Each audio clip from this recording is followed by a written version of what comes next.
Hi everyone, welcome back. My name is Leanna. Today we're going to talk about the good, the bad, and the vague advice that every single posher has come across on their journey. Stay tuned.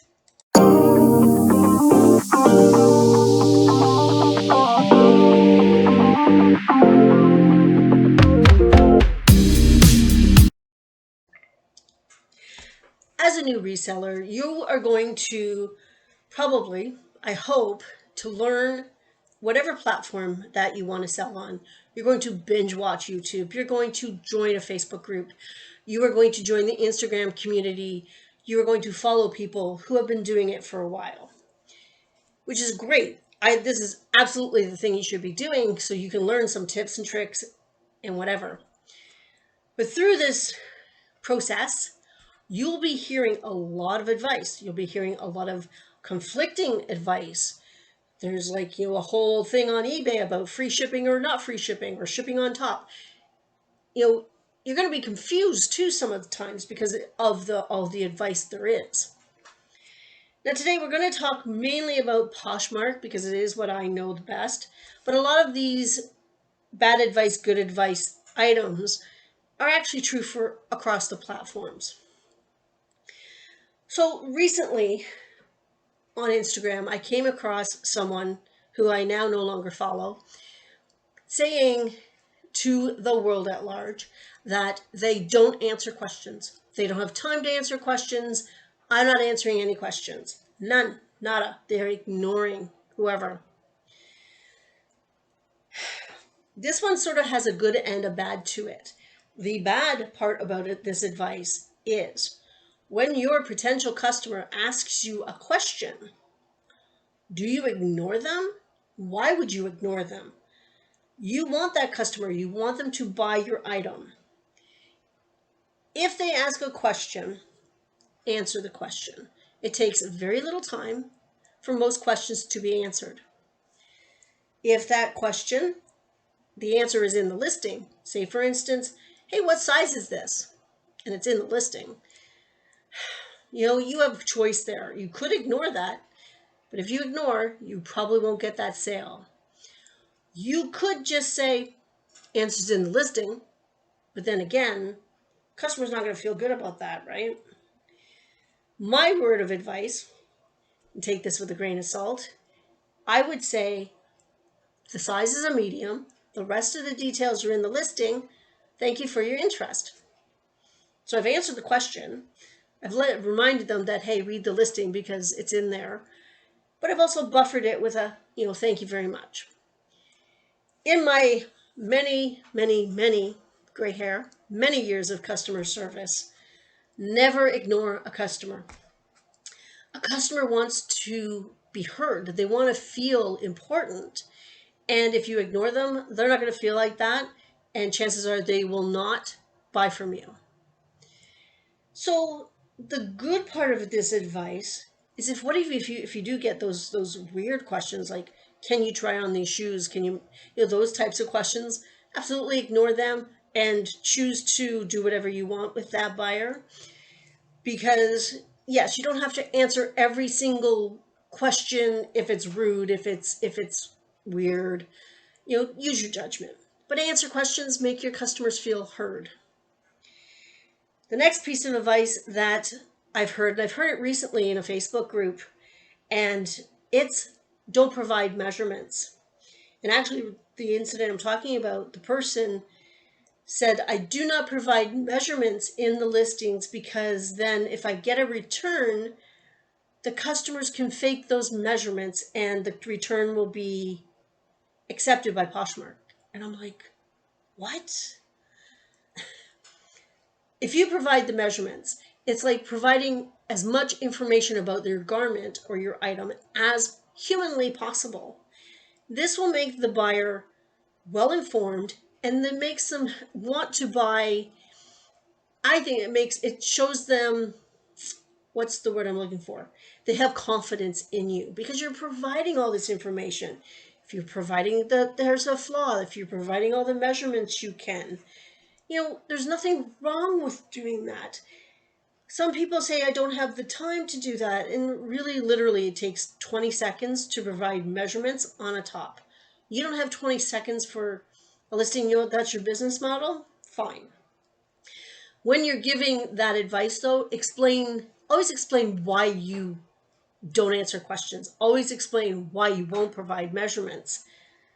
And if you're not providing measurements because you think that will give the buyer a way to scam you, then you have another issue altogether, and that's about returns and buyers scamming you. And this kind of actually flows into the next little piece of advice. Pardon me. Video every purchase's packaging.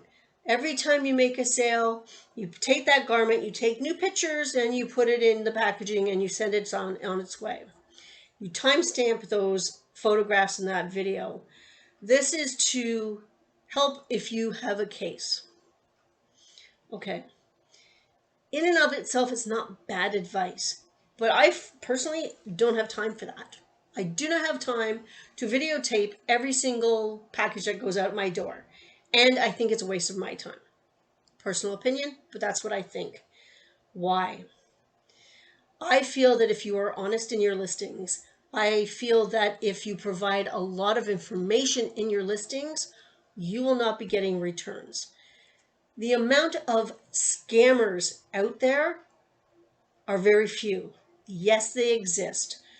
Customers become unhappy and they try to return things that, for fit and when they shouldn't be returning it. Yes, it does happen for sure. But it doesn't happen to the extent where you have to spend all your time photographing every single thing that goes out.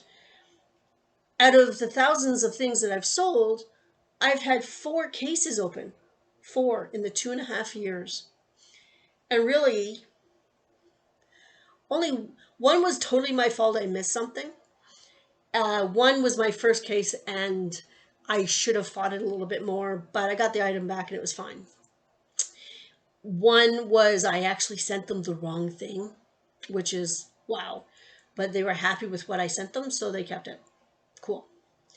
And one was a pair of shoes where the size was actually imprinted, which I provided a photo of, and she said they weren't really that size. And that's not true because they say that size. It's not my fault. That did not get approved. So really and truly, if you are having an issue with returns, if you're getting a lot of returns, you need to look at what you're putting in your listings, what you're actually selling, making sure that it's not flawed, or making sure you're honest and notice the flaws. A lot of it could be you're just going too fast, or you're trying to list in bulk and you don't care. If I sell 100 things today and 5 come back, I don't care. You know what? That's your business model. You do what you have to do. You do what you want to do in that sense. Oh, that's the eBay cha-ching. Sorry. So again, it's a sort of good and bad thing. I do photograph breakables because on Poshmark, they do not back you if that item shows up broken if you have not packaged properly. So I like to prove that I've packaged properly. So I do that with breakables. The last piece that I want to talk about today is a vague piece of advice. And it drives me a little crazy. All you have to do to succeed, I can't say it, but I can do it. All you have to do to succeed on Poshmark is be consistent. That's it. Done. I'm a millionaire now, right? Yes, you have to be consistent. You have to have the self-discipline to get up every day and do your job. Poshmark is my job. I need to work it every day. There's where the consistency comes in. Every day, every day, every day. Do you have to list 10 pieces a day? No. Do you have to list at least every day? You know what? If that's not your consistent, that's not your consistent. What if you list every other day? It's still good. And really on Poshmark, you need to be, grain of salt again, you need to be active on the app every single day. That's my opinion.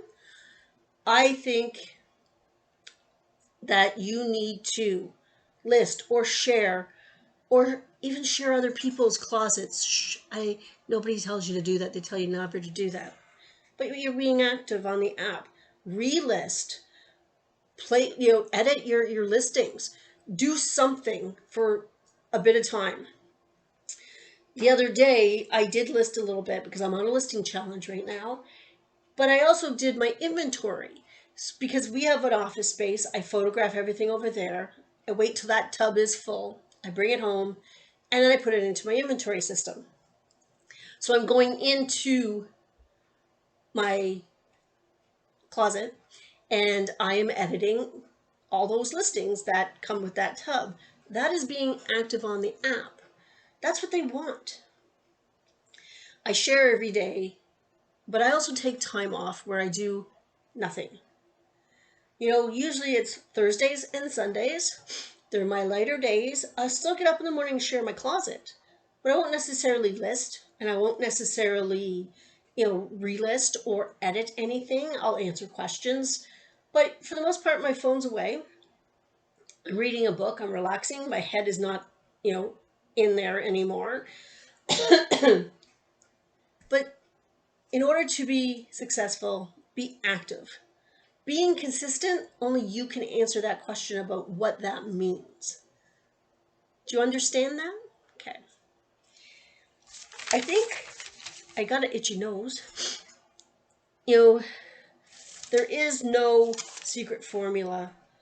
There is, the good advice, bad advice is my opinion. And I've given reasons why I think it's either or.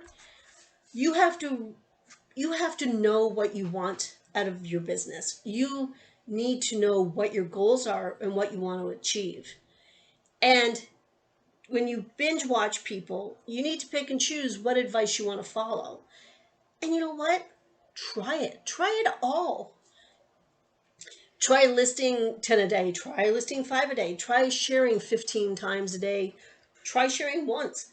Try everything until you know what fits in your life and fits in your business. And only you can tell yourself that. So, what's some of the bad advice that you've gotten? Cotton? Is that the right way to say that? Today's sort of a wingy kind of video. But you know what, really, what's the bad advice you've gotten? What has been the best advice that you have ever heard?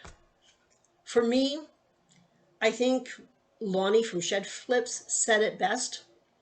Try it. Just try it. That's it for today. Let me know down in the comments below about your advice. Until next time, bye.